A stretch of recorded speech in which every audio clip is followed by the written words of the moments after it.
Hi, good afternoon, everybody. My name is Christian Neusser, and I'm very happy that I can be there today.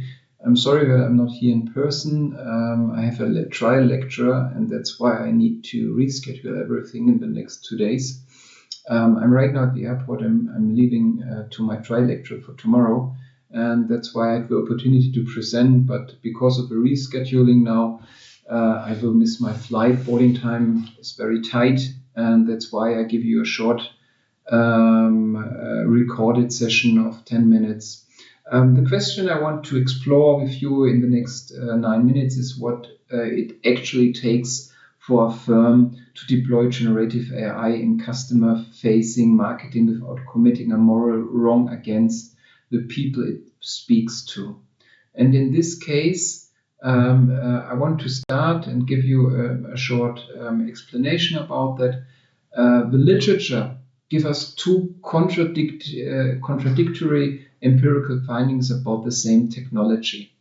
And if you have a look to the bright side, Reich and Krakowski and Gacek and colleagues say that then managers reason alongside AI in marketing decisions, ethical awareness goes up.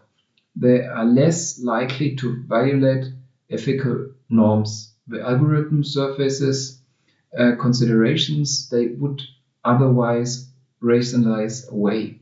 And if you're going to the dark side, the recent Barari meta-analysis, Buntoni, Longoni, and Jian say that an AI is deployed in customer-facing interaction. The same technology erodes trust, autonomy, and well-being, privacy concerns, perceived manipulation, alienation, uniqueness, neglected. Same technology, same firms, same systems, deployed in organizational layer apart. Managerial deliberation versus customer-facing communication, and you get diametrically opposed ethical outcomes.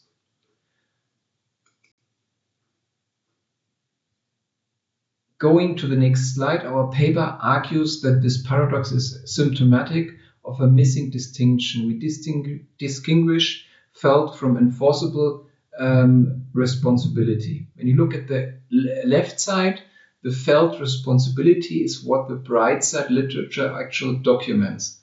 Collaborative AI architectures heighten managers' subjective awareness of moral answerability. That is a real and valuable effect, but it's cognitive and individual. It happens inside the manager's head. And going to the right side, the enforceable responsibility is something else. It is the institutional condition in which accountability can be identified, traced, and contested through organizational mechanisms.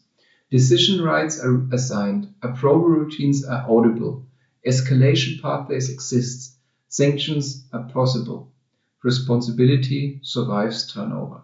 And looking at the bottom bar, when felt responsibility is high but enforceable responsibility is low, managers genuinely believe they are accountable, but not institutional mechanisms can verify or compel what accountability then it matters. The firm exhibits what they call accountability theater, the language of responsibility without its institutional reality.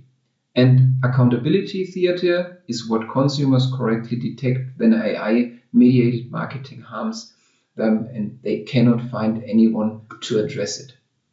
And going a step forward to the next slide, I want to give you, from this diagnostic, we developed the focal construct of mandated authenticity, a governance condition in which AI's role is normatively authorized by salient stakeholders. Accountability is structurally anchored, and firms' narrative about AI use is consistent with its identity claims.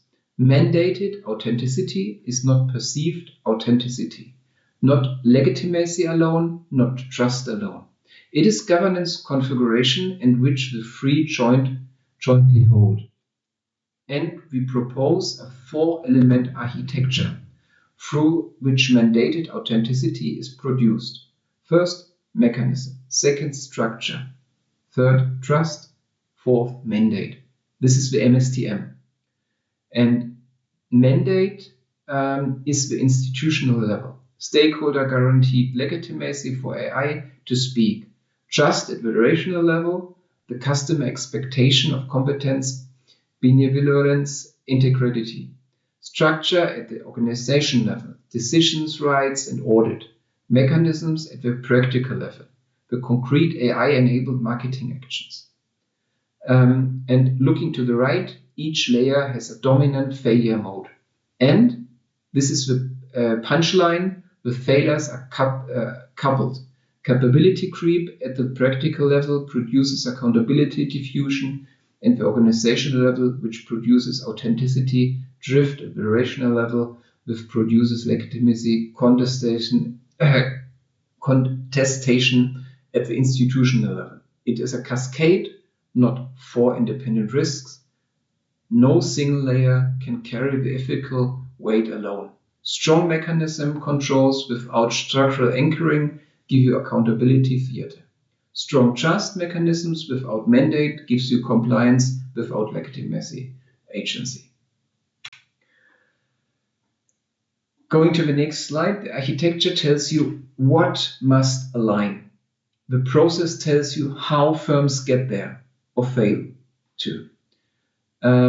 Looking at the antecedents box and the three stages left to right, the antecedent pressure are universal. GenAI capability push, productivity goals, personalization ambition. From there, three sequenced stages. Stage 1, mandate specification, define what AI may do, recommend, communicate, and how decides. Failure mode is under specification. The boundary work gets done implicitly by distributed actors under operational pressure. Stage 2, legitimacy work. Earn a stakeholder facing rationally and align the firm's narrative with its identity claims. Failure mode is symbolic legitimacy. Visible commitments that are institutionally hollow. And finally, stage 3, trust maintenance. Disclosure at touchpoint level. Redress with actual consequential, standing responsiveness. Failure mode is authenticity drift, the slow erosion of trust under technically compliant operations. Having a look at point A, path A and path B, two terminal states. Path A, mandated authenticity archived. The bright side mechanism operates at customer scale because ethical awareness has been institutionally translated into trust conduct. In path B, mandated authenticity fails. The dark side findings appear not as design failures, but as the institutional symptoms of governance failure. And here is the asymmetry that matters morally. Path A requires sustained alignment across all three stages. Path B requires only the failure of anyone. The institutional default of customer-facing GenAI in the absence of deliberative calibration work is path B. And just to give you a short contribution, we found 4 contributions. We reframe responsible AI marketing as the delegated agency acquiring social authorization, shifting the unit of analysis from the artifact to the institution that deploys it. We develop mandated authenticity as a governance condition and supply MSTM as the architecture through which it is produced. We introduce the felt versus enforceable distinction as the institutional reconciliation between the bright and the dark literatures.